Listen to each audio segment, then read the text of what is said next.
Jaiane caiu, apareceu uma mensagem aqui dizendo que se a gravação fosse iniciada, a Jaiane ia cair da conferência, então acho que já ela consegue voltar. Vamos observar.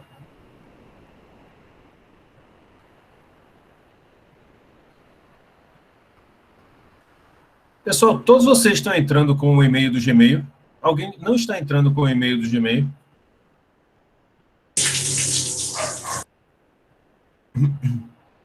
Pode ser que seja essa a fonte do problema, a questão de não entrar com o e-mail. Então, quem não tiver e-mail de e-mail, crie o e-mail de e-mail para a gente eliminar essa questão.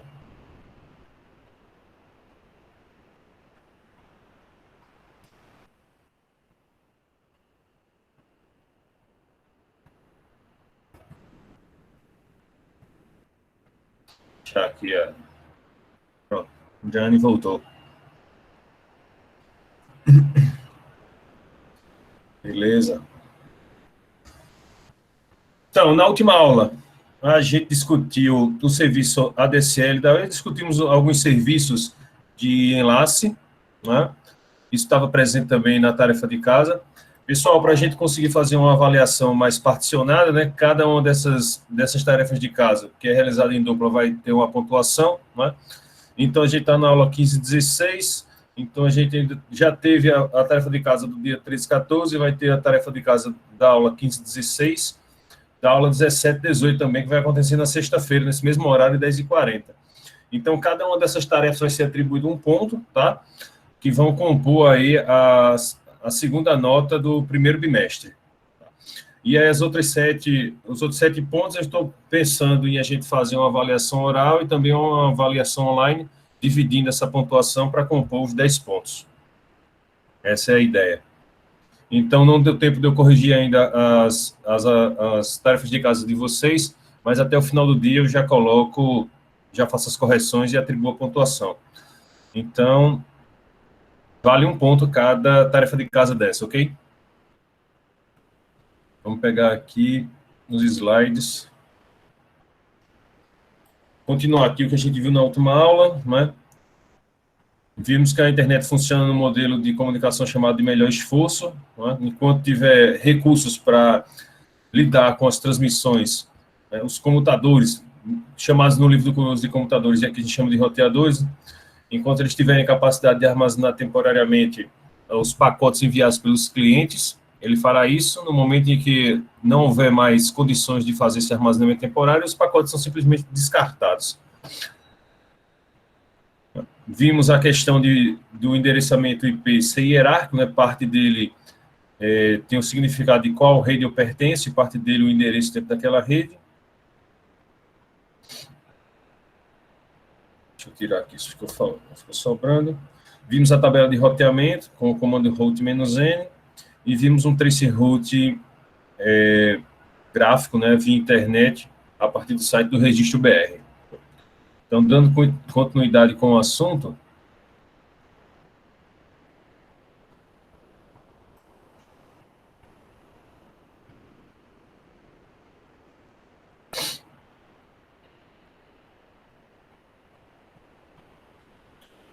nós fomos até a página de comutação de pacotes, discutimos a tabela de roteamento, chamada no livro de tabela de repasse, fomos até a página 20. Né? E hoje vamos discutir um pouco. A gente já até fez uma discussão introdutória sobre a rede de comutação de circuito. Né? Então, nas redes de comunicação, há duas abordagens que a gente pode utilizar: rede de comutação de pacote e rede de comutação de circuito. Professor. Redes de comutação de pacote versus redes de comutação de circuitos.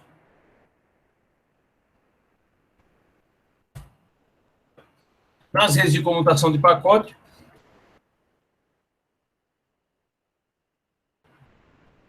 aqui.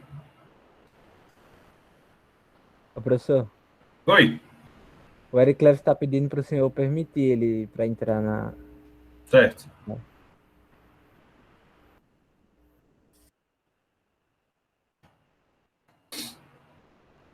Ainda é um mistério porque que nem todo mundo consegue logar direto, tem que ficar dando essas permissões. Eu não consegui identificar qual é a questão. Mas aí, na medida que alguém for pedindo aí, vocês me avisam que eu vou observando. Geralmente tem um sinal sonoro aqui, eu consigo escutar, mas obrigado por avisar. Vou aumentar um pouco o áudio aqui.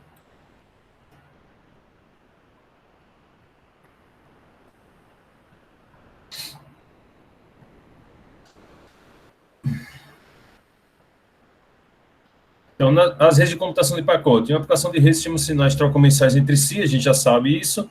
Para enviar uma mensagem, estima final de origem para um destino. O originador fragmenta mensagens longas em porções de dados menores, chamados pacotes. Então, existe, pessoal, quando a informação chega até a camada de rede, existe uma unidade, uma informação na camada de rede, existe uma informação na camada de rede chamada de MTU, que é o Maximum Transfer Unit, né? Ou seja, unidade de transferência máxima.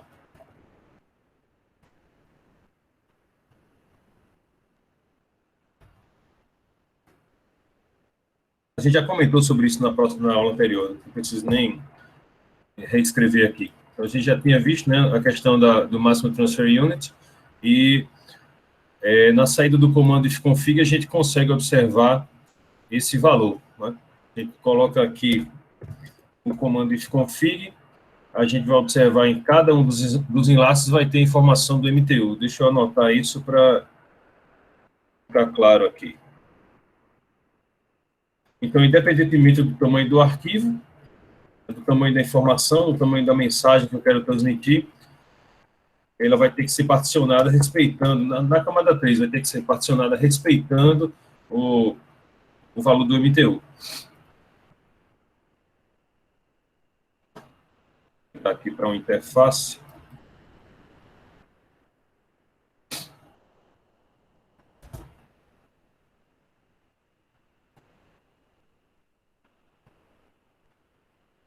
Então, da saída do comando ifconfig, a gente já tinha visto o endereço IP, vou marcar aqui, a gente já tinha visto o endereço MAC, tá? Agora a gente conhece também a informação chamada MTU, Maximum Transfer Unit, através da saída do comando ifconfig. Tá? Beleza.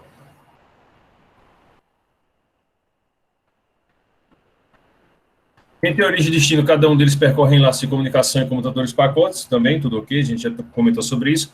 Há dois tipos principais de comutadores, né? Roteadores e comutadores de camada de enlace, que são os roteadores e os switches.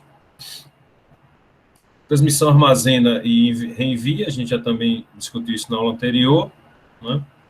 Questão de cada um dos dispositivos armazenar os pacotes dos clientes por um determinado intervalo de tempo, enquanto o dispositivo, no caso o roteador, ele processa as informações dos cabeçalhos do pacote, para determinar por qual enlace a informação seguirá. E discutimos a tabela de roteamento, né? E aí chegamos na comutação de circuitos. Agora já na página 20, ok. Então, na comutação de circuitos, é simples de compreender, né? É como na rede telefônica, cada vez que você vai fazer uma ligação, seja na rede telefônica fixa, seja na rede telefônica celular, um circuito é reservado e dedicado para você, para aquela comunicação, de forma que nenhum outro usuário, nenhum outro sistema final vai conseguir utilizar esse mesmo circuito para transmitir suas informações. Então, na rede de comutação circuito, a reserva de recursos, tá? Da origem até o destino. Essa é a diferença principal entre a rede de comutação de pacotes e a rede de comutação de circuitos. Na rede de comutação de pacotes, o meio é compartilhado.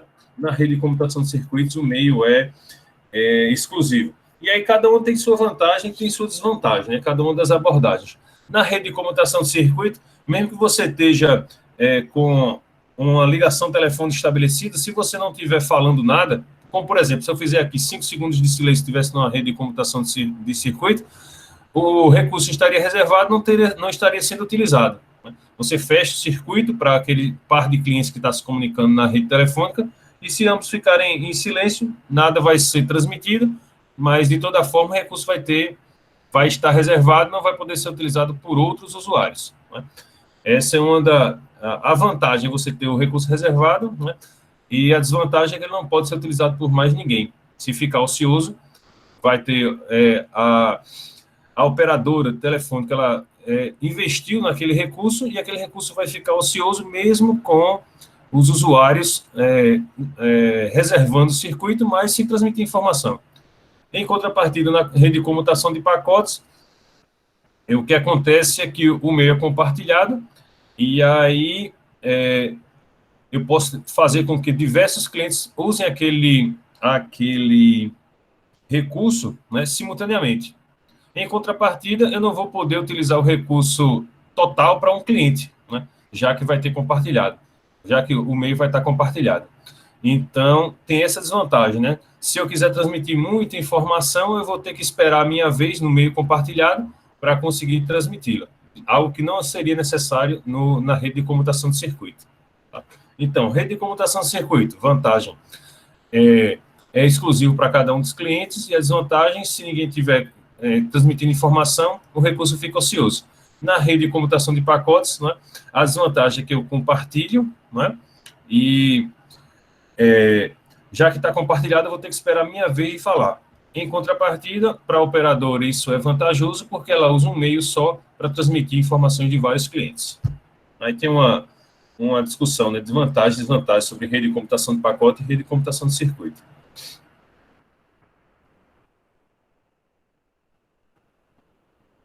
Então, como é que as redes de comutação de circuito, deixa eu ver aqui, qual é a página, multiplexação em rede de computação de circuito. Então, como é que é feita essa questão da reserva, né? A gente já discutiu até anteriormente o documento da Anatel, que diz onde cada um dos serviços sem fio vai funcionar, né? E, por exemplo, na ligação telefônica, eu vou utilizar o canal de 4 kHz, que a gente já viu isso na aula passada, né? Nas redes FM, eu vou ter o serviço funcionando entre 38 e 108 MHz. Então, aquela determinada faixa de frequência fica reservada para o serviço, né? E aí, como essa faixa de frequência ela tem um comprimento, isso é chamado de largura da banda. Por exemplo, a largura de banda do FM é de 88 MHz a 108 MHz. Né? Então, tem essa largura aqui de 20 MHz no qual o serviço pode funcionar. Isso é o chamado famoso largura de banda. Então, para fazer a transmissão, um circuito é implementado em enlace por multiplexação por divisão de frequência, multiplexação por divisão de tempo. Né?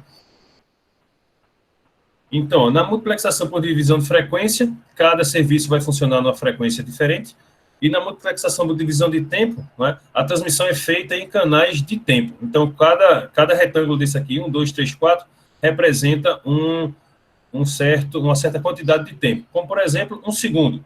Né? Então, nas redes de comutação circuito com multiplexação por divisão de tempo, cada serviço, cada usuário vai ter uma quantia fixa de tempo para transmitir, né? Então, o usuário 1 vai transmitir no primeiro segundo, o usuário 2 transmite no segundo segundo, e assim sucessivamente. Né?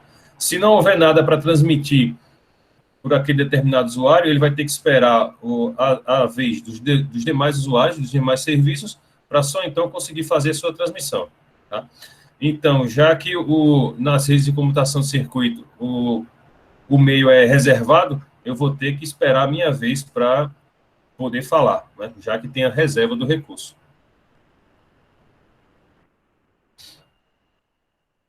E aqui tem a discussão, né, sobre a questão dos períodos de tempo e também as vantagens e desvantagens de rede de computação de circuito e rede de computação de pacote.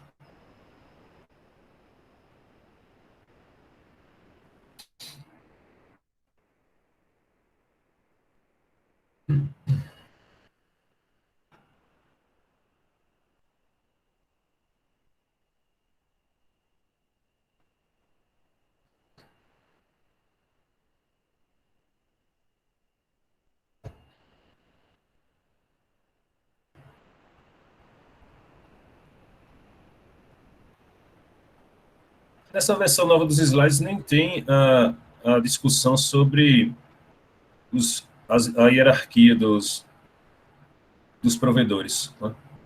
Pensando nesse ponto aqui.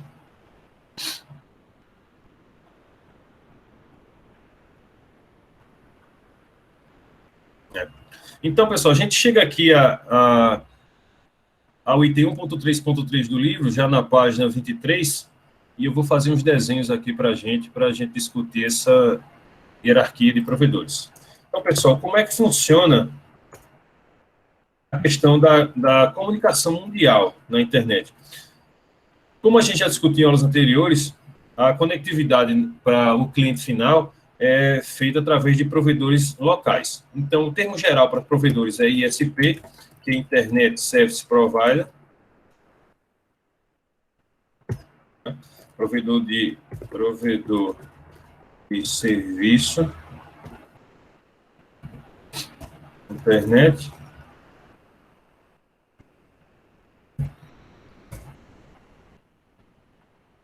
Os provedores, né, mundialmente, eles são divididos em 3 níveis, tá? Quando a gente contrata, nós, usuários finais, usuários domésticos na rede de acesso, quando a gente contrata um serviço, a gente contrata um provedor da camada mais próxima da gente. Isso é chamado provedor de nível 3. Deixa eu fazer uma figura aqui para a gente. Inserir desenho. Então, ó.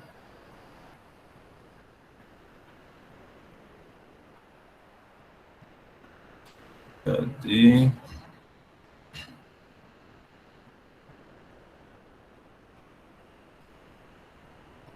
Então,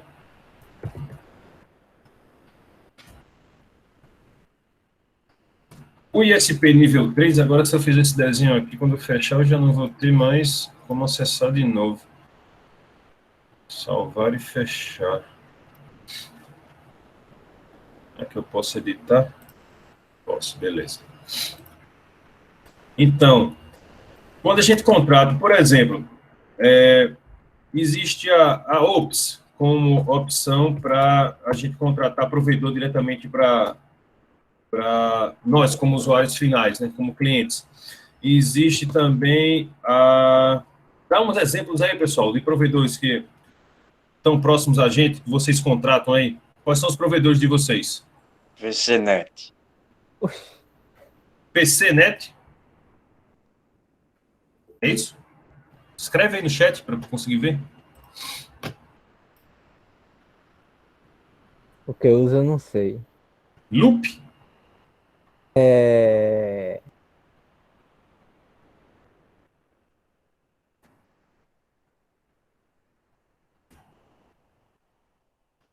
Tem Bem, em Palmeira, né, a gente tem a tal da Calango.net, também é provedor nível 3, que a gente pode contratar diretamente. O que mais, pessoal? Em Taquarana, qual é o provedor que tem por aí?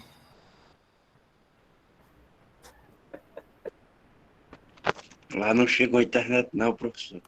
Chega. Eita! SupplyNet, isso, VCNet, Oi Velox. O Ups é com 2 olhos, né? Ups, não lembro. Aqui a gente tem um sinal de fumaça. VCNet, Supply. Então, são todos esses exemplos de provedores que a gente contrata, né? Que estão no nível mais abaixo da hierarquia. Então, a gente pode colocar aqui alguns exemplos, né? Provedor nível 3, a gente vai ter a OPS,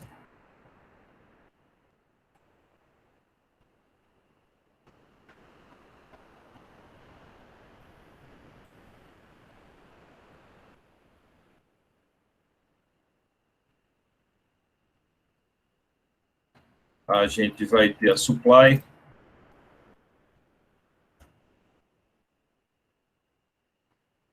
vamos ter aqui Loop. Então, são todos provedores nível 3, né?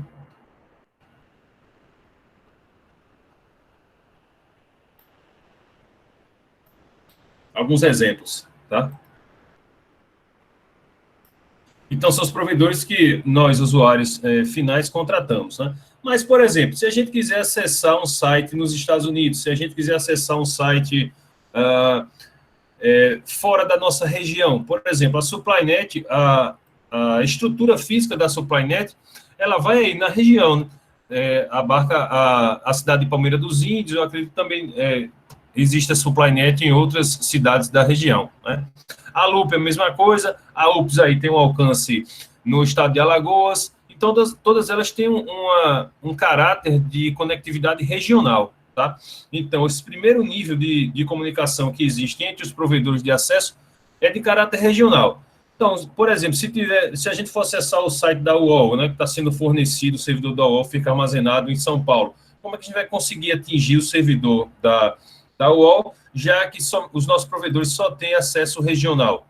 Então, vai existir aí outro tipo de provedor com um alcance maior. Claro, se o alcance do provedor é maior, vai requerer um maior investimento, né? Então, a gente tem exemplos de provedores nível 2, que tem um maior alcance geográfico. Vamos mudar a cor dele aqui. Botar um amarelinho. Então, com provedores nível 2, né,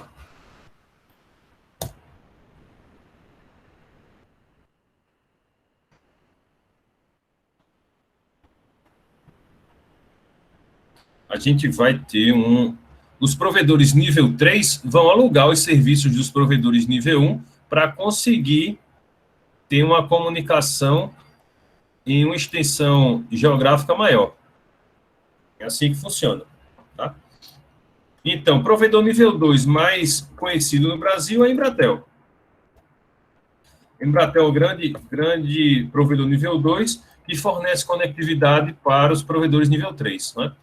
Tem esse exemplo. No Brasil, a gente tem a Embratel, tem a Rede Nacional de Pesquisa, tem a Telefônica. Então, existem alguns exemplos de provedores nível 2 que a gente pode citar.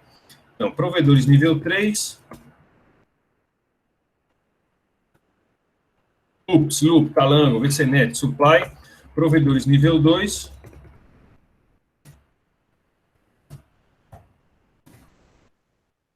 Embratel.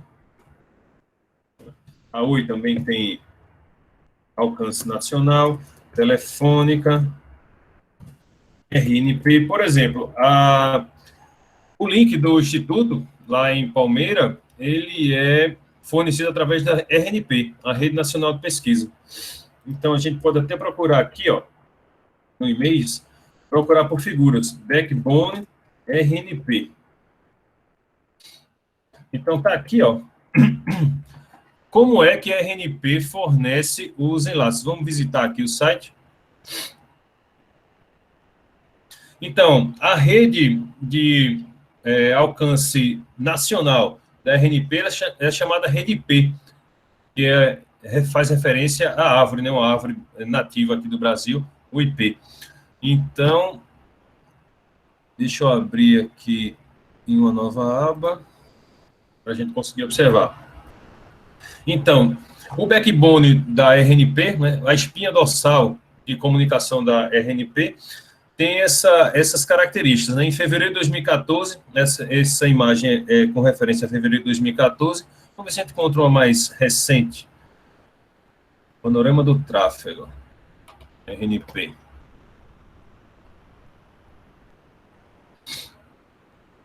Então, isso daqui é uma figura, né, que é disponibilizada pelo site da RNP, atualizada a cada 3 minutos, que mostra o status das conexões, né? E também a capacidade de cada um dos enlaces. Então, por exemplo, aqui a gente tem o Acre, Rondônia, Mato Grosso do Sul, Goiás, Distrito Federal, Minas Gerais, né? E aqui a gente chega em Alagoas, né? Então, aqui a carga de tráfego, né? Está tudo funcionando aqui até aproximadamente 50% da capacidade. Quando um desses enlaces ele fica com a taxa maior, ele vai mudando aqui a cor. Então, é bem legal esse site aqui que mostra a utilização dos enlaces da rede IP, né, a rede de backbone da RNP, que é um provedor de camada de nível 2. Eu queria só achar uma imagem mais atual do que essa. Topologia do tráfego.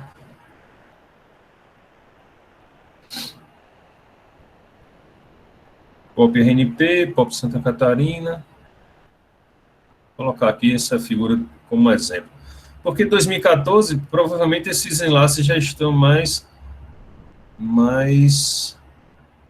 rápidos agora. Mas é essa imagem que eles disponibilizam atualmente. Então, vou copiar e colocar no nosso arquivo de anotações. Então, por exemplo, os enlaces aqui que são vermelhos são enlaces de 10 gigabits por segundo. Então, cobrem aqui os estados de Rio Grande do Sul, Santa Catarina, São Paulo, Rio de Janeiro, Espírito Santo, Minas Gerais, o Nordeste, né, com exceção de Salvador, ou melhor, de São Luís e Teresina, que estão no enlace de 3 gigabits, né? Todo o Nordeste aqui, a RNP fornece um enlace de 10 gigabits. Então, para a gente ter uma noção, né? Outra característica com relação aos provedores nível 3, vou aumentar aqui isso, é que os provedores nível 2 eles têm uma maior capacidade de taxa de transmissão, claro, né? Eles vão fornecer informação para fornecer conectividade para os provedores nível 3, então eles precisam ter uma maior vazão. Isso é semelhante à rede de transmissão de água, né? O tipo de duto que chega na nossa casa, ele é mais fino, o tipo de duto pela qual a água é transmitida através das cidades, ele vai ser mais espesso, para permitir a vazão e permitir que a água chegue a todos as residências. Mesma coisa com relação a tráfego, né? Tráfego de veículos. Nas ruas residenciais, a gente vai ter uma largura das vias menor do que em grandes avenidas, que é utilizado por mais pessoas, né, com seus veículos, para conseguir atingir justamente essas ruas que são mais estreitas, né? Também a mesma coisa na questão da transmissão de energia elétrica. Então, a gente vai ter uma tensão maior em rede de transmissão e quando chega na nossa residência, essa tensão é menor. Então, é bem tradicional utilizar esse conceito de transmissão. Quando a gente está fornecendo serviço para os provedores nível 3, né, os provedores nível 2 vão ter uma maior taxa de transmissão para conseguir suprir a demanda dos provedores de nível mais baixo. Tá? Então, tem aqui, né, Embratel, deixa eu colocar mais um exemplo aqui. Vou colocar aqui RNP.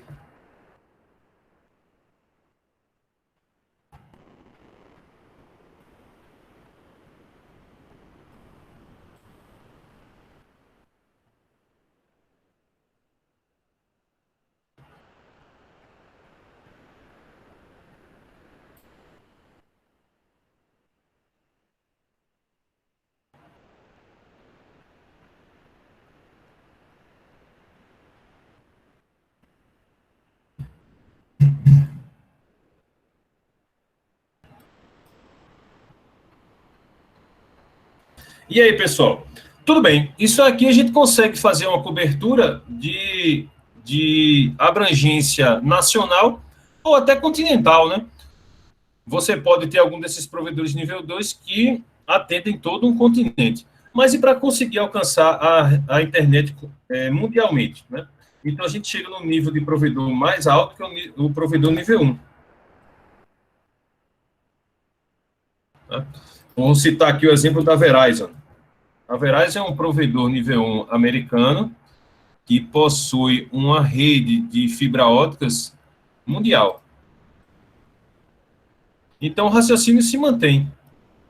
Os provedores nível 2, para conseguir atingir todo o globo, eles vão também contratar contratar serviços dos provedores nível 1 para conseguir fazer com que o tráfego dos seus clientes possa ser enviado, possa ter transmitido ao longo de todo o mundo.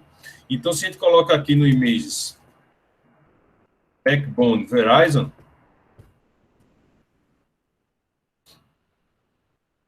a gente vai conseguir observar aqui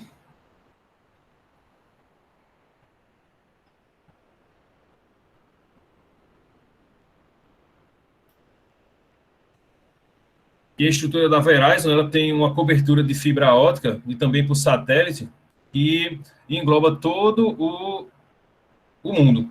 Então, aqui a gente vai ter diversos, cabos de fibra ótica submarino, cada linha dessa verde representa um cabo de fibra ótica submarina. Também as vermelhas, né? Cabo submarino também, que eles chamam aqui de próxima geração. Redes de satélite, né? Tá aqui os satélites são esses pontos amarelos, mais ou menos onde eles ficam orbitando, né? Qual é o alcance que eles vão ter com relação ao globo terrestre. Então, deixa eu copiar essa imagem aqui.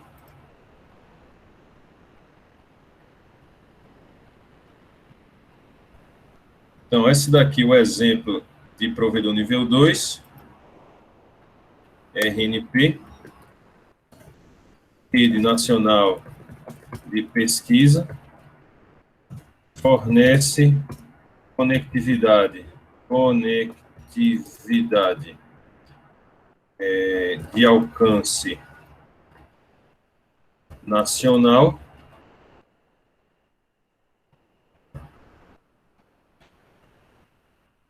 através da rede IP.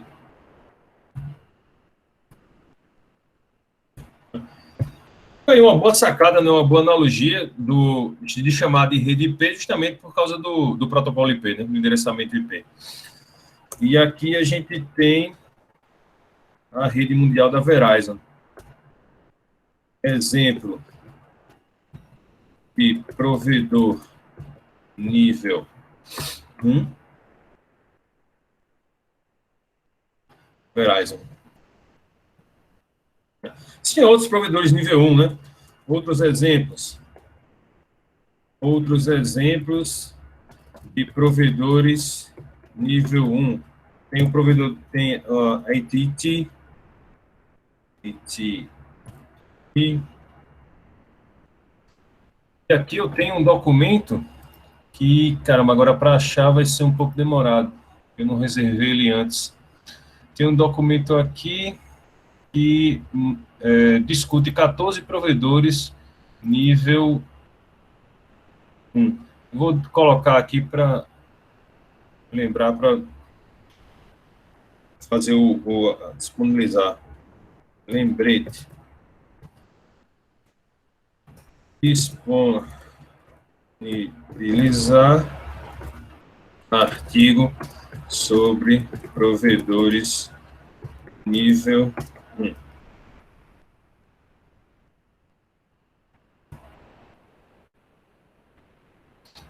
Então, vão ser esses. Haverá aqui um exemplo, né, de como um provedor de alcance mundial distribui aí seus enlaces, né, através de fibra óticas submarinas.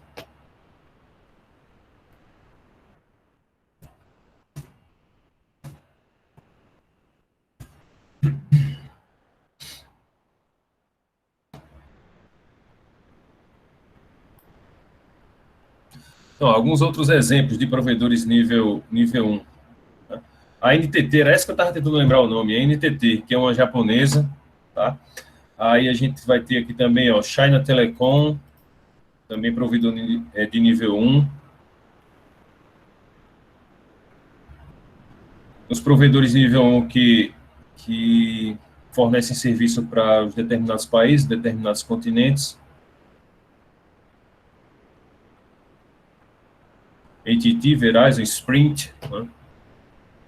Vou colocar aqui, ver a Sprint Backbone. É a palavra-chave que a gente usa, né? Espinha dorsal do provedor.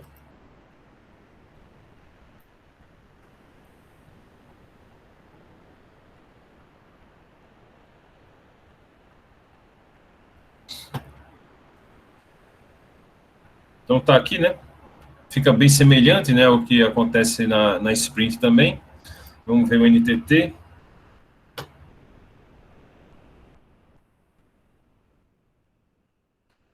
Essa imagem aqui que eu gosto da NTT.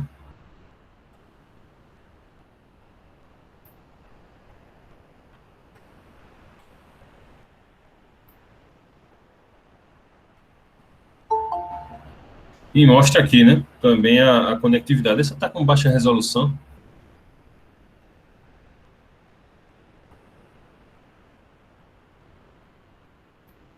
Deixa eu ver o que foi que aconteceu aqui.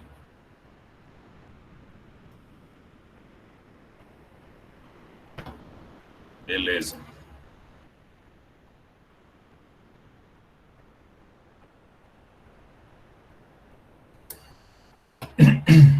Então, tá aqui, né, mais um exemplo de imagem de provedor nível 1, né, e as suas respectivas tecnologias para fazer a comunicação através do globo terrestre. As tecnologias de fibra ótica que são utilizadas. E cada um desses provedores, pessoal, vai ter o que se chama de POP.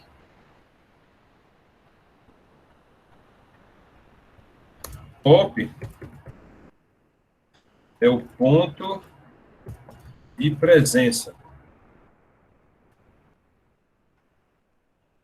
Point of Presence. Daí a sigla POP. Que é o dispositivo de entrada para aquele determinado provedor, tá? Então, nessa imagem aqui, os POPs globais são vistos através desses pontos amarelos, aqui na figura que representa o backbone da NTT. Vou copiar aqui a figura, colocar no nosso arquivo de anotações.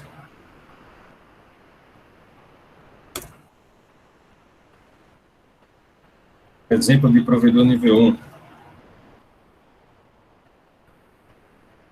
NTT.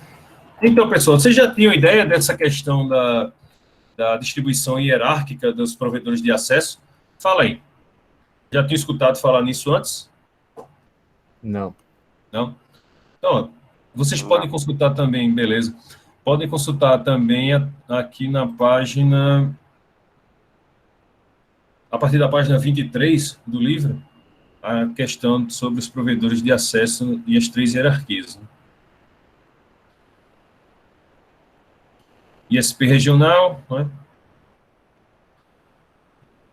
Se conecta a um ISP de nível 1, que tem acesso mundial. Fala sobre o ponto de presença. E aqui está algo semelhante ao que a figura que a gente fez, né? ISP de acesso, ISP nível 3, ISP regional, ISP nível 2 e provedores de acesso nível 1. É isso. Então, essa é essa explicação aqui das páginas 23 até a página 26. Essa questão de atraso, perda, vazão em redes e computação de pacotes, eu tinha refletido sobre a gente não ver, mas eu vou preparar o conteúdo para a gente ver isso bem na próxima aula, tá? Para a gente não passar batido na questão do atraso, perda e vazão em redes de computação de pacotes. Vou preparar um conteúdo e apresentar para vocês na próxima aula o item 1.4, tá? Por enquanto, a gente deixa para a próxima aula. Professor, o senhor já tem data marcada para a prova oral que o senhor falou? Acontece sempre de 10 em 10 aulas, né? Então, a gente hoje está aqui na aula 15 e 16, então sexta-feira a gente tem outra avaliação e provavelmente a gente pode fazer isso na segunda-feira. Fica aí uma data predeterminada para segunda-feira a gente fazer essas avaliações. Beleza. Como vai ser essa avaliação, professor? Para quem chegou depois, a gente já teve a primeira tarefa de casa, vai ter outra hoje e outra na sexta-feira, cada uma valendo um ponto, e aí eu vou distribuir entre uma prova que eu vou colocar para vocês acessarem em algum lugar na internet, uma prova dessas de marcar de múltipla opção. Eu vou escolher algum site e fazer uma prova de múltipla opção que vai valer uma certa parte da nota. Por exemplo, pode dividir o restante dos 7 pontos em 3,5 pontos na avaliação oral e 3,5 pontos num desses sites de avaliação de múltipla escolha, né? Mas ainda não está consolidado, não. De toda forma, a gente vai ser avaliado, né, sem muito problema. Né? o que era importante para mim na minha opinião, nesse momento, é que a gente não deixe tudo concentrado em apenas uma avaliação, né? Que a gente tente fracionar a pontuação da avaliação em uma estrutura de pontuação contínua, de avaliação contínua, em vez de ser um único momento. Uhum. Vamos seguir aqui. Deixar aqui que eu já usei.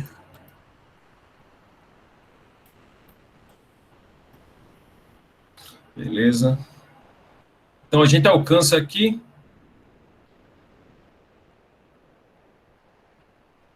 o item 1.5 do livro texto, que é a arquitetura de camadas, que a gente até já cobriu, né? Em outros momentos. E aqui o livro ele coloca duas analogias, né, com relação a como se dá uma comunicação através de uma arquitetura em camadas, né? Dá o exemplo aqui do fluxo de informações, né? E o exemplo é de uma viagem de avião. Então, a primeira etapa, o passageiro comprar efetivamente o bilhete, né, a passagem para fazer a sua viagem. Na segunda etapa, ele vai despachar. Na terceira etapa, ele vai procurar o portão de embarque e fazer o embarque na aeronave. A aeronave vai decolar, né, vai ter todo o roteamento da aeronave. No outro lado, ela vai aterrissar, o passageiro vai sair para um determinado portão, vai recuperar sua bagagem, né? E se tiver algum problema aqui sobre a passagem, ele vai poder fazer uma reclamação. Então, tem toda essa discussão aqui, tá? Algo que a gente já também mencionou nas aulas anteriores. Camada de aplicação, né? Onde existem as aplicações com os usuários.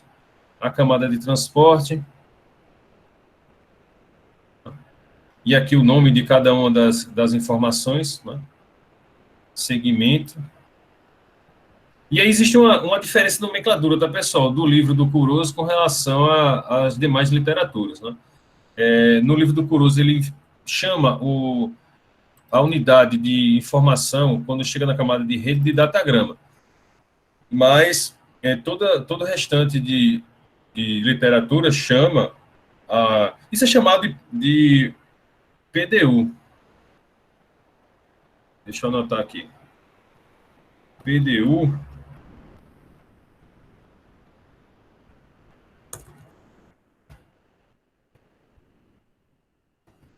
é o Protocol Data Unit.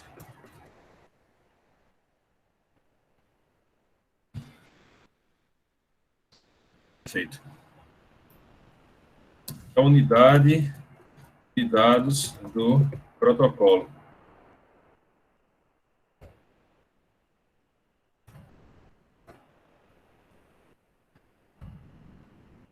Dependendo da camada,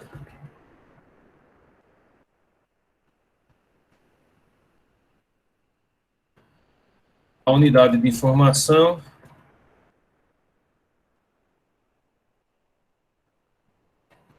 é nomeada de maneira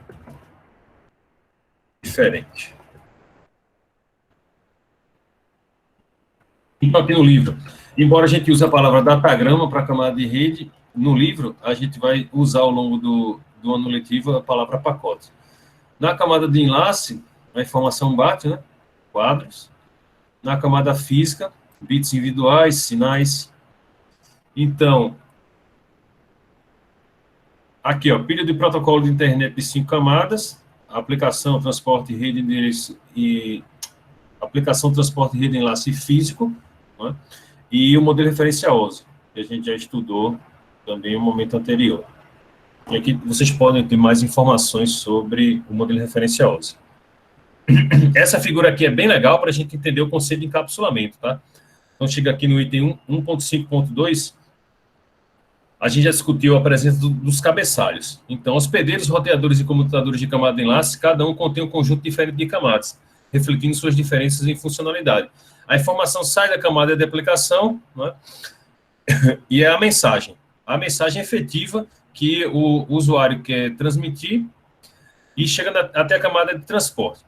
Quando chega na camada de transporte, o cabeçalho da camada de transporte, ele é anexado à mensagem. É aquela questão dos envelopes que a gente já discutiu em aulas anteriores também. Desceu para a camada de rede, mesma coisa. Então, agora eu vou ter, além do cabeçalho da camada de transporte, vou ter também o cabeçalho da camada de rede. Desci para a camada de enlace, permanece o raciocínio. Então, quando essa informação chega na camada física, ela vai ter, além dos dados, efetivamente, que são enviados pelo cliente, que é chamado de carga útil, né? É o payload, carga útil,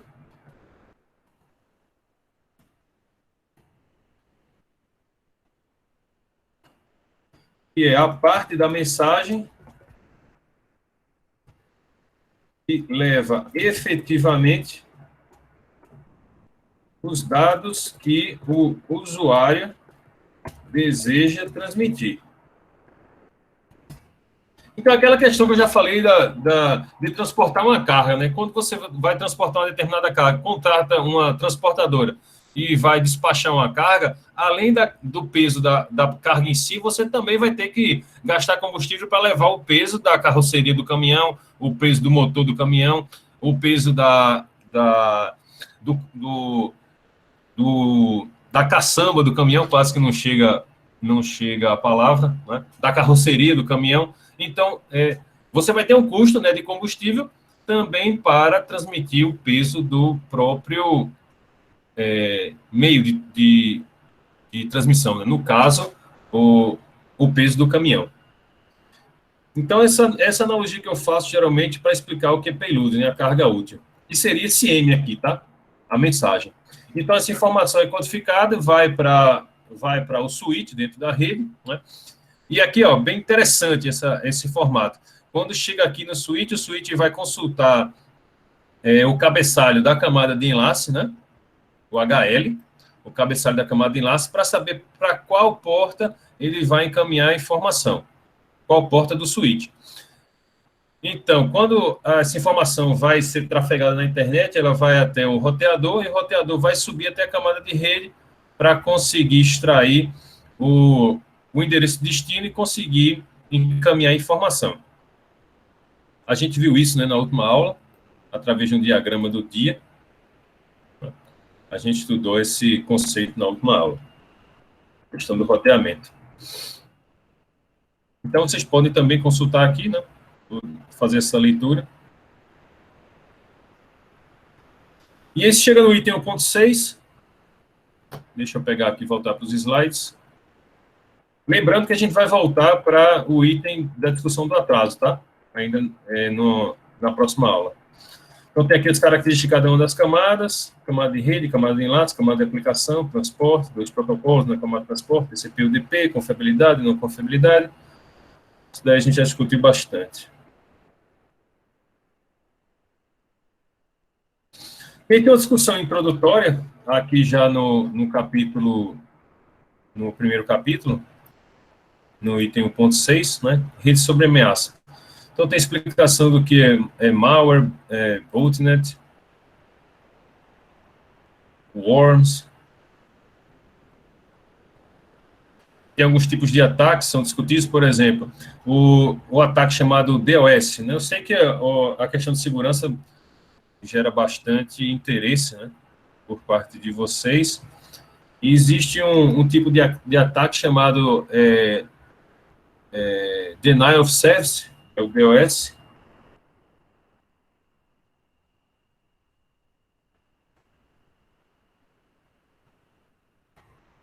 Denial of Service. Denial of Service é o seguinte, pessoal. Os sistemas finais, eles, assim como os comutadores, né, assim como os roteadores, eles também vão reservar certos recursos para conseguir fazer as transmissões e recepções de dados. Tá? Então, esse tipo de ataque chamado DOS, ele vai explorar, exaurir os recursos dos sistemas finais de forma que eles não consigam mais responder. Então, ó, tem até um tipo de de ataque que é feito utilizando o próprio ping, tá? Se a gente coloca aqui ping, a gente vai ver que existem alguns parâmetros que a gente pode utilizar no ping para mudar o seu comportamento padrão. Se eu faço um ping aqui, como por exemplo para o site da UOL,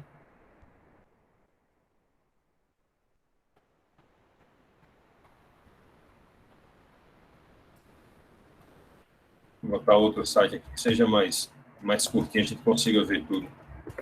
Google.com. Pronto.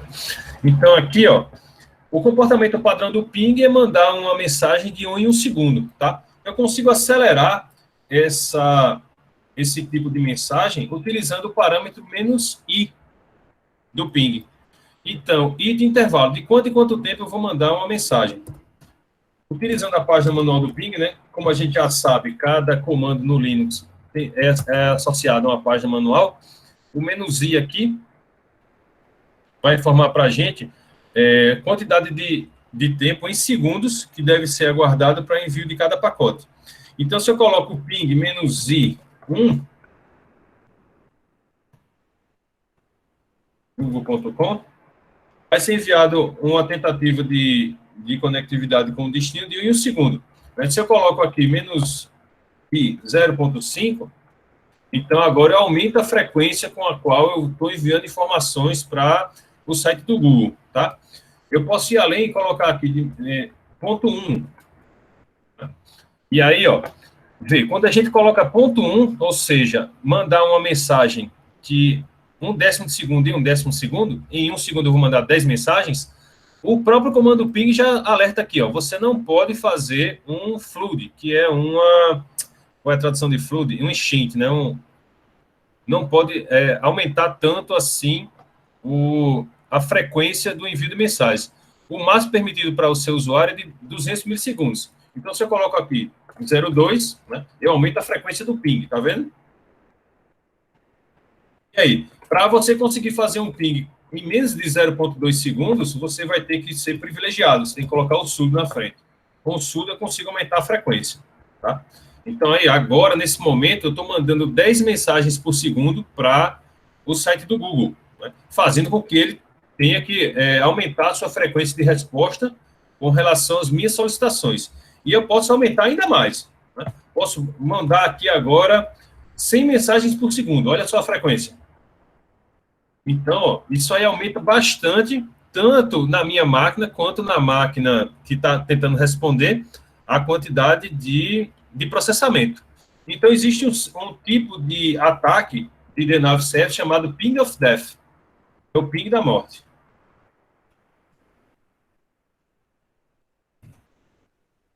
Ping of death.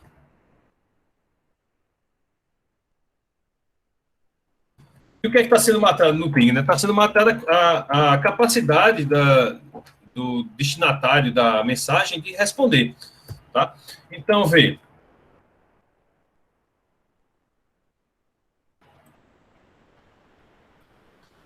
Deu para entender aí o exemplo do ping da morte, do ping of death?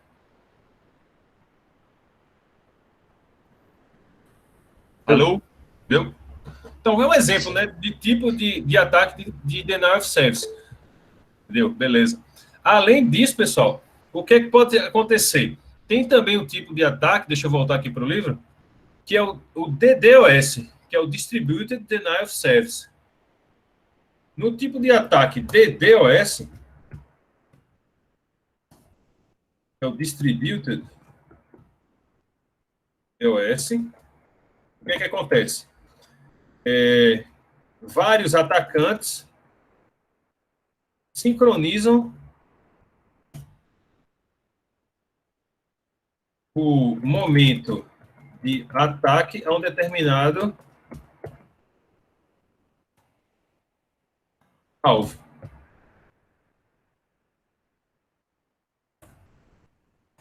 Tá? Então, em vez de ter apenas uma máquina, como eu estava fazendo, né, ainda há pouco, apenas uma máquina, eu posso sincronizar milhares de máquinas para fazer esse tipo de solicitação a um determinado destino.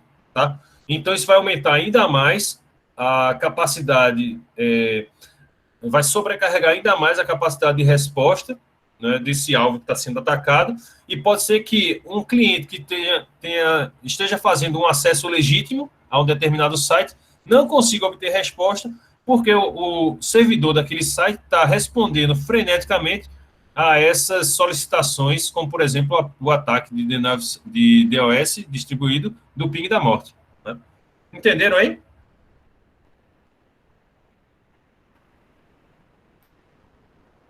Sim, beleza. Então, isso está sendo discutido aqui também, tá? No livro do Kurose. Vocês podem ler aí sobre o que é malware, né? Eu passo rapidamente por isso aqui porque é só uma pincelada, né? Dos tipos de vulnerabilidade.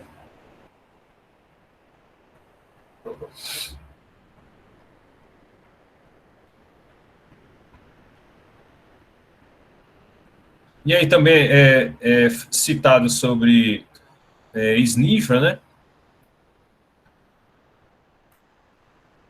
E a gente vai utilizar no retorno o Wireshark para a gente conseguir observar o tráfego passando na nossa máquina.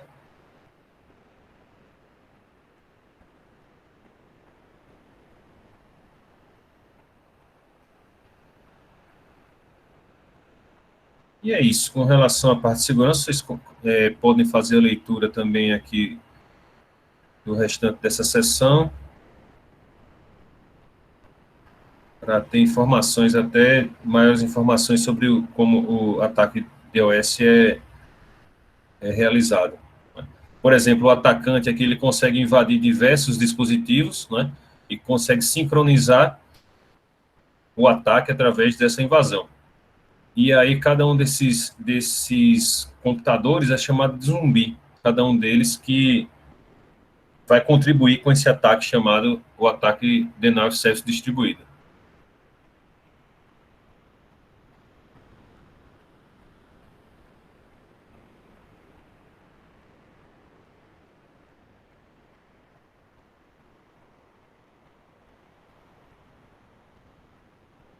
Pronto, beleza. Professor, já tem 20 pessoas aqui na sala, bora fazer um ataque desse. Como é que é? Já tem 20 pessoas na sala, vamos fazer um ataque desse. Mas é bem comum, deixa eu até mostrar para vocês a forma de defesa. É muito comum se defender do Denial of Service do ping da morte. Por exemplo, se a gente chegar aqui, ó, existe a estrutura básica de proteção do Linux, e a gente pode consultar aqui o site do netfilter.org, que o netfilter é a estrutura de firewall padrão do Linux, tá? Então, se você acessa aqui esse site chamado netfilter.org,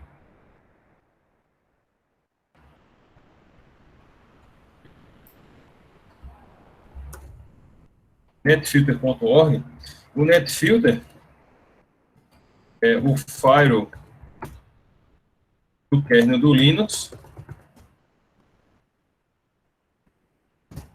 foi desenvolvido o Rusty Russell. É muito comum, tá, pessoal, em ambientes de open source, você conhecer o nome das pessoas que desenvolveram os determinados programas, tá? Então, chega aqui no site do Netfilter, e aí, além do file, também realiza outros tipos de análise de pacote, tá? Você vai ter a documentação aqui do lado esquerdo, né? Documentação. E você consegue até a documentação em português, já tem até em português.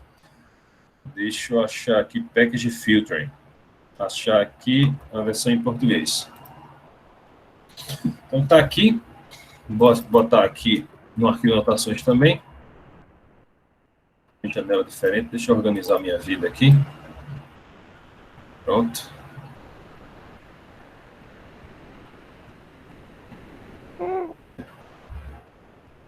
Então, aqui, pessoal, tem, ó, guia rápido, né, do Rusty Russell, com relação à utilização do NetFilter. E aqui, usando o IP Tables, não é aqui nessa seção. Deixa eu encontrar em qual delas é. Diferenças, filtrar rápido. Vamos no Google direto. NetFilter, ping of death.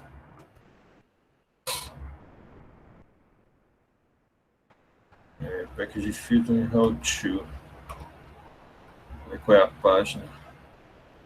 7. Package filtering.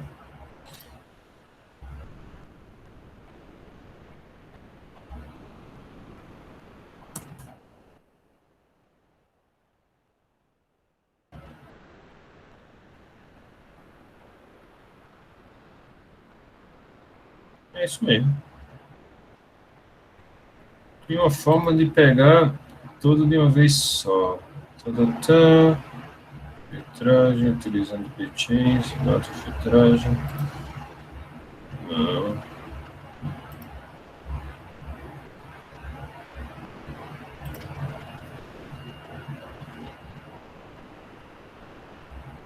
que é que eu estou procurando aqui? Estou procurando a linha através da qual você pode se defender de um ataque de ping of death.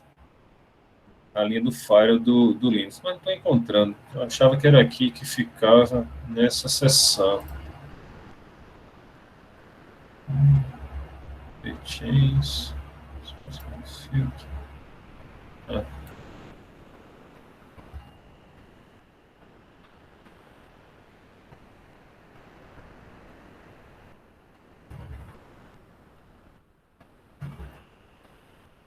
Aqui na página em inglês eu consigo ver, na português eu não estou encontrando.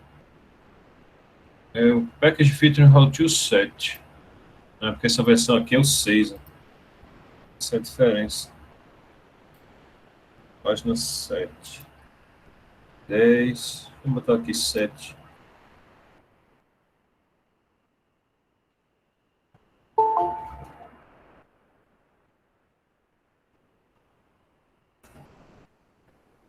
Pronto. Aqui.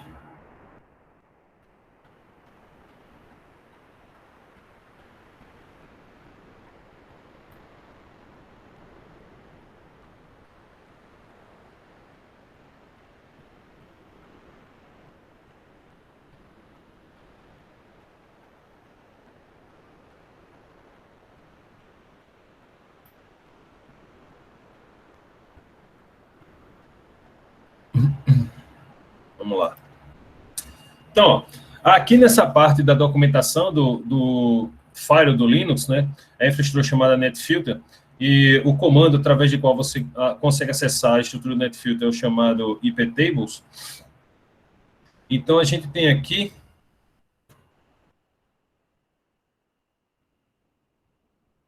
como você consegue se defender de alguns dos tipos de ataques, tá, de denial of service. Então, tem um tipo de ataque chamado de SymFlood, né, que é a enchente através de pedir de sincronização do TCP, né.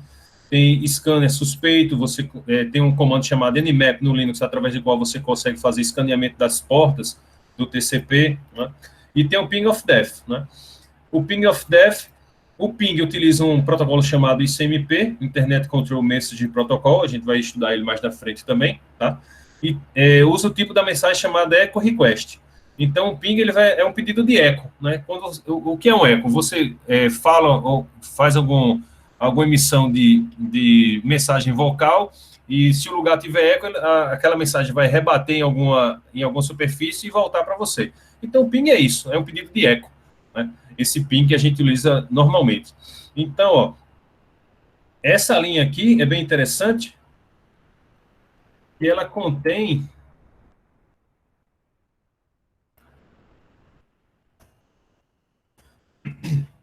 uma quantidade limite, ó, de pings que eu posso responder por segundo.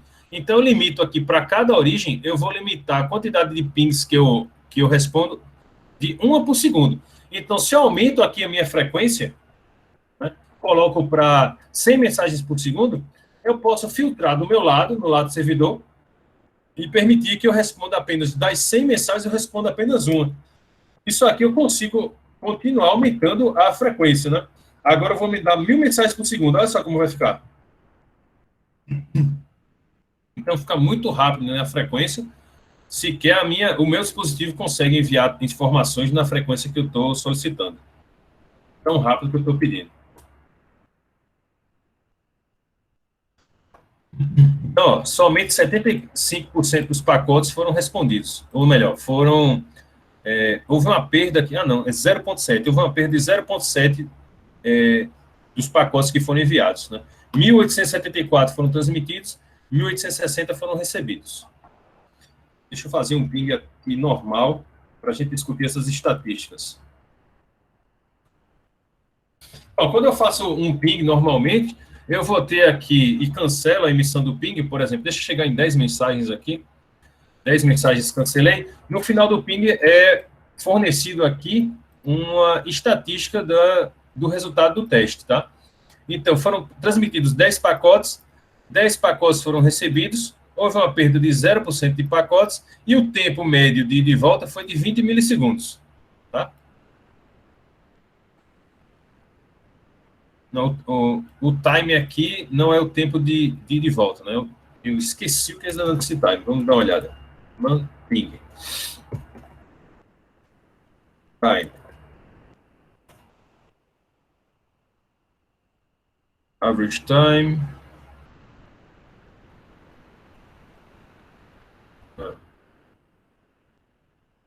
Não vou lembrar agora o que é esse parâmetro aqui. Deixa eu ver.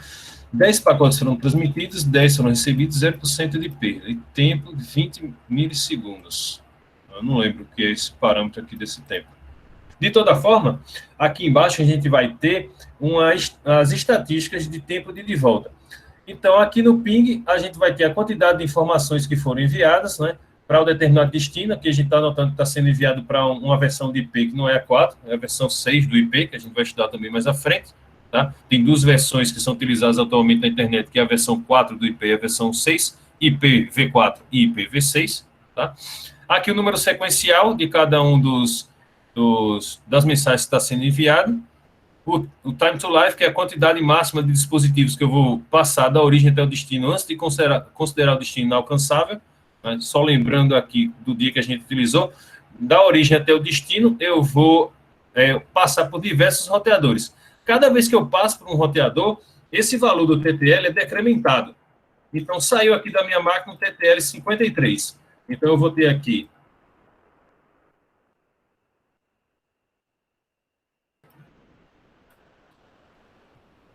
sai da minha máquina com um TTL de valor 53.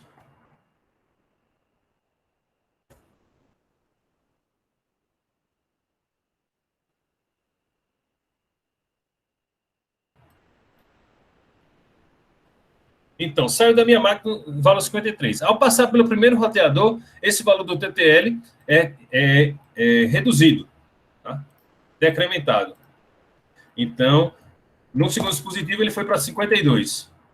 Então, passei aqui do primeiro roteador. Quando chega no próximo roteador, ele é decrementado novamente. Então, ele vai agora para 51. Né? Isso vai funcionar até que eu alcance o dispositivo final. Né? Por exemplo, eu estava pingando o site do Google. Então, aqui vai ter o servidor do Google.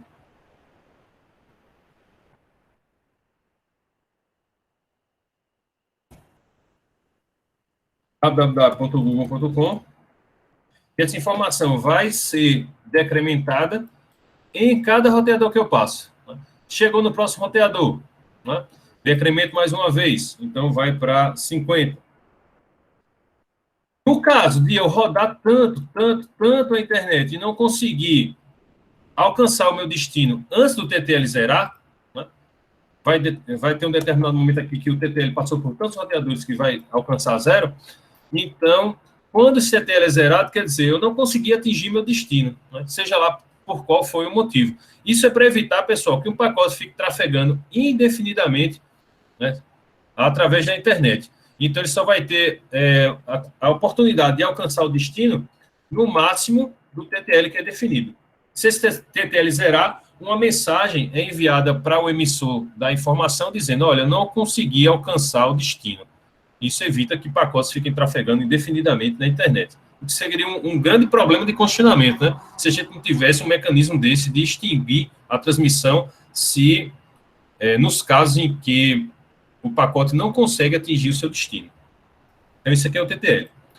E o RTT que aparece aqui é o Round Trip Time. É o tempo de viagem. RTT. Round Trip Time. É o tempo de ida e volta, tá? Então, quanto tempo levou para a informação do ping sair da minha máquina e retornar? 70 milissegundos, 71 milissegundos, 80, 72. A estatística é apresentada aqui no final. O tempo mínimo foi de 67,8 milissegundos, tá? Foi dessa última mensagem aqui. O tempo máximo foi de 80,19 milissegundos, que foi dessa mensagem aqui, da número 3, tá? E aqui é apresentado um tempo médio de ida e volta. Então, em média, levou 71,39 milissegundos para a informação sair da minha máquina, ser encapsulada pelo sistema operacional na camada de transporte, ser encapsulada na camada de rede, na camada de enlace. Isso virar sinal, ser transmitido do meu computador até o roteador da minha casa, ser transmitido dos roteadores ao longo de todo o caminho até o Google, é o que a gente pode observar com o comando traceroute, né? Então, cada dispositivo que é passado aqui fica registrado, né, no traceroute, né? Quando aparece aqui esses 3 asteriscos, ou o roteador está protegido contra o traceroute, ou expirou o tempo para aquele determinado nó responder. Então, a gente tem uma ideia, né? A gente já usou um traceroute gráfico também. Então, demorou apenas, em média, 71 milissegundos para que fosse encapsulado todos os cabeçalhos no meu computador, fosse enviado através de todos esses roteadores, fosse desencapsulado em todos as camadas no destino, né, no servidor do Google. Ele visse que isso aí é uma mensagem de ping, encapsulasse a mensagem de novo, respondesse, passasse por todos os roteadores de novo e chegasse à minha máquina. E a internet é rápida, 71 milissegundos para tudo isso acontecer. Bem rápida, né?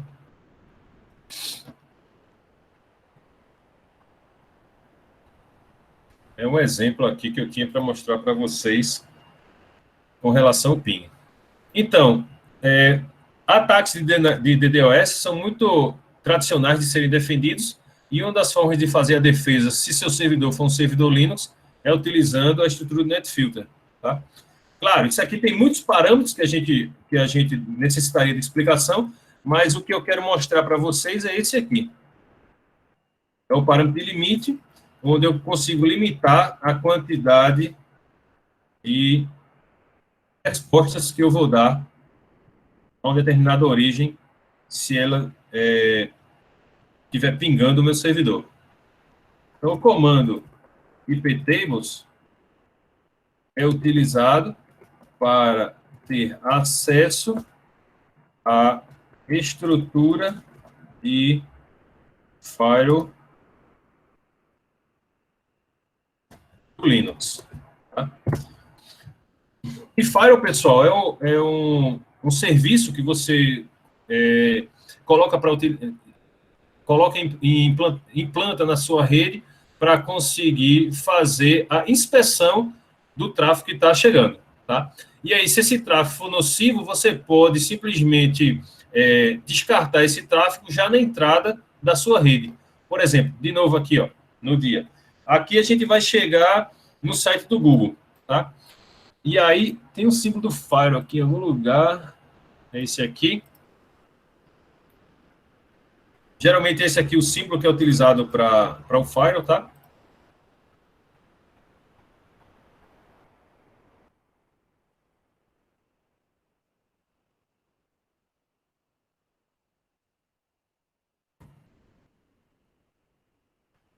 Firewall.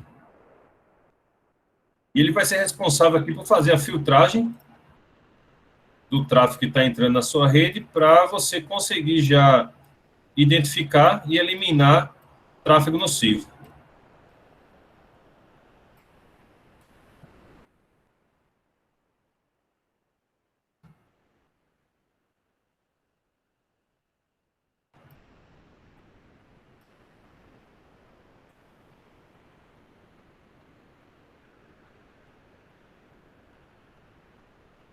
faltando espaço aqui.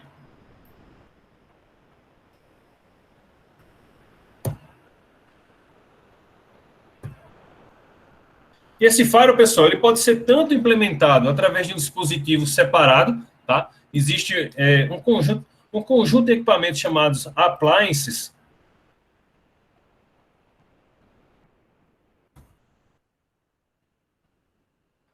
São equipamentos que efetuam serviços específicos na rede. Então, um serviço de firewall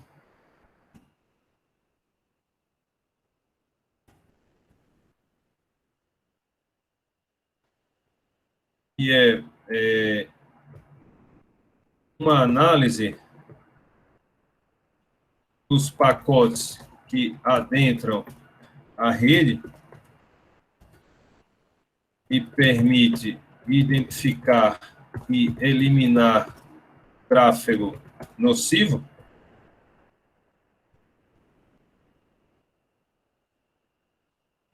pode ser implementado tanto diretamente no sistema operacional da máquina que fornece o serviço,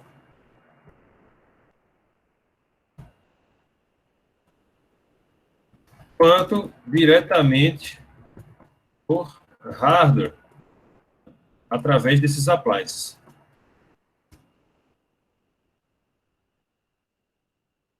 Claro, a gente também tem um serviço de firewall diretamente do sistema final, né? Também tem esse mesmo objetivo. Tanto que quando você liga o seu Windows pela primeira vez, ele já vai pedir para você habilitar o serviço de firewall.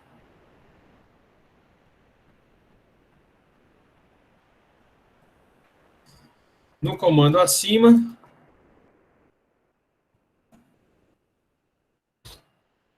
o parâmetro --limite é utilizado para restringir a quantidade de respostas que serão dadas a pings provenientes de uma certa origem. Tá? Então, embora tenha vários parâmetros aqui, tá? Deixa eu até colocar dentro de um quadradinho desse, de um retângulo desse.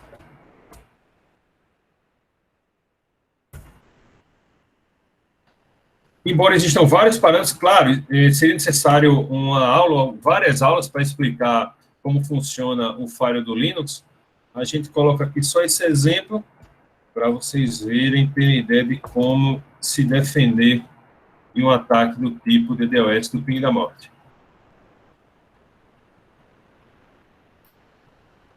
Ok? O comando IPT é utilizado para ter acesso à estrutura de firewall do Linux, que é o NetFilter.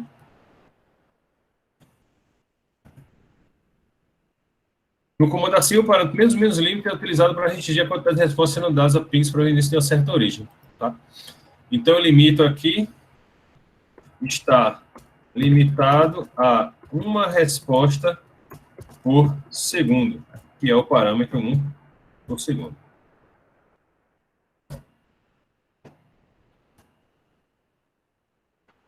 Beleza, pessoal?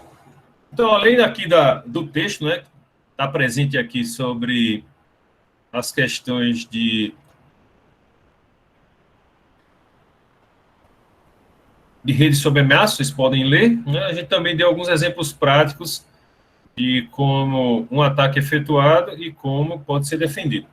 Já essa seção 1.7 aqui, História das redes de computadores e internet, eu deixo para vocês lerem como curiosidade, é bem legal, tá?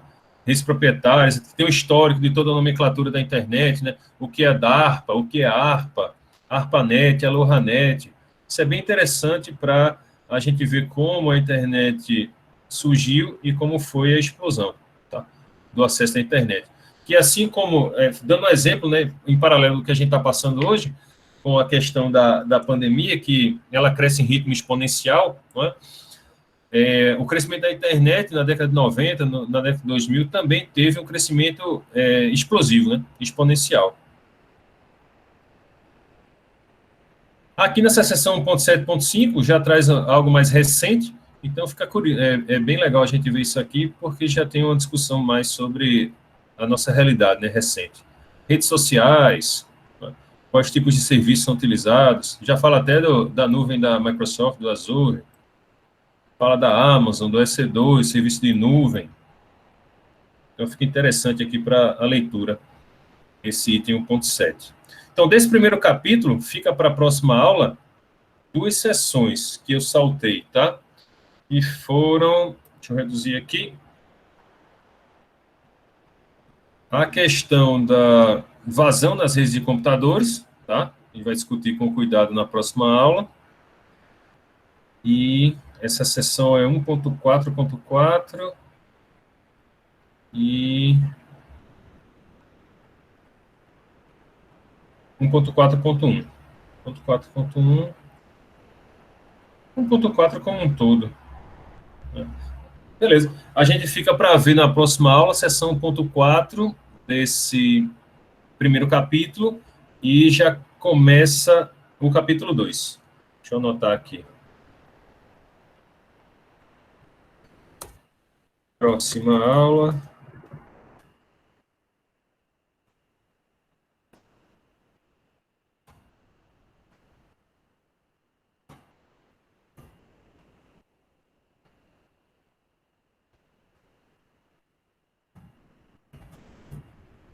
Próximo.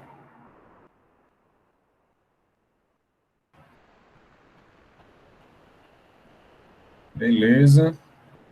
E assim que eu fizer a correção, pessoal, vou fazer a correção das tarefas de casa da primeira rodada ainda hoje, eu já coloco a segunda lista para vocês fazerem.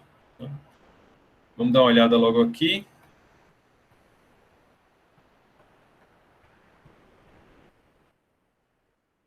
A gente fez aqui a seção 1.2, aí tem aqui a seção 1.3, vantagens, total, seção 1.4 que a gente saltou hoje, 1.5.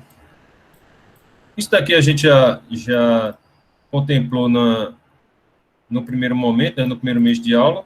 Dá uma olhada para ver se tem algo aqui que a gente possa refazer. E tem a seção de problemas também aqui. Vamos dar uma olhada para ver se passo alguns desses exercícios para vocês também. Pessoal, vou dar uma consultar de novo a lista para saber quantos de vocês têm computadores em casa, porque a gente já pode fazer a utilização do Wireshark, tá? Que é o software de sniffer, o software de análise de tráfego. Também para a próxima aula. Deixa eu colocar aqui logo.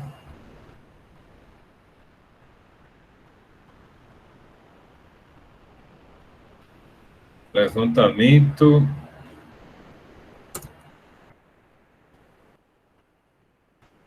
sobre a possibilidade do uso do Wireshark em aulas remotas. Beleza. Então, para terminar aqui, deixa eu ver quem chegou depois.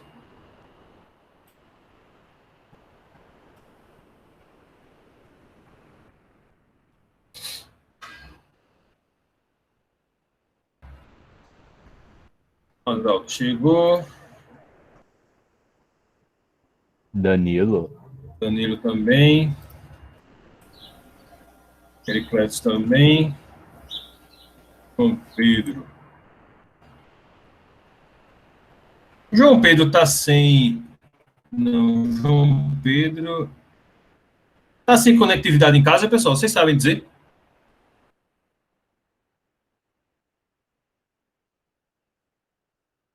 Eu nem conheço. Lucas não apareceu mesmo, né? Lucas Souza.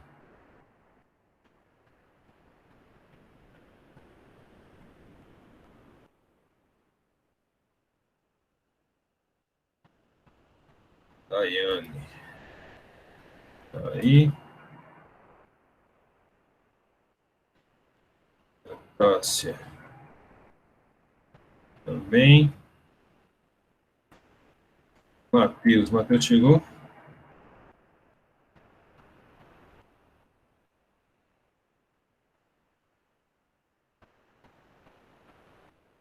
Não. Cledson. Também não. Então, faltaram hoje Matheus, Van Cledson. Ô, professor, tô presente, professor. Tá aí? Van Cledson. Tô. Bota teu nome aí, rapaz. Em vez de arbar esse negócio aí, tu bota teu nome. Ô, professor, é por causa do jogo, professor. Eita, microfone. Presente, professor. Tá bom? É, não, né? Então, faltou... Matheus faltou mesmo, né? Não tá por aqui, não.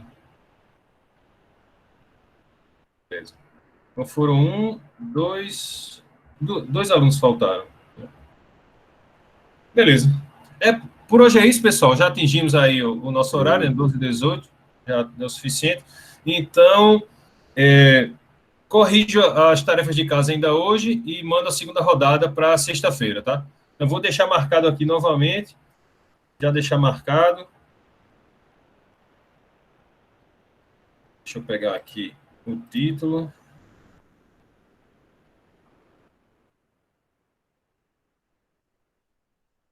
Das 10h40. Pessoal, entrem pelo menos uns 5 minutos antes, tá? Para a gente conseguir começar na hora. Agora já é habitual da gente ter essas aulas, sem muito problema. E aí vocês chegam já com antecedência, tá? 513A.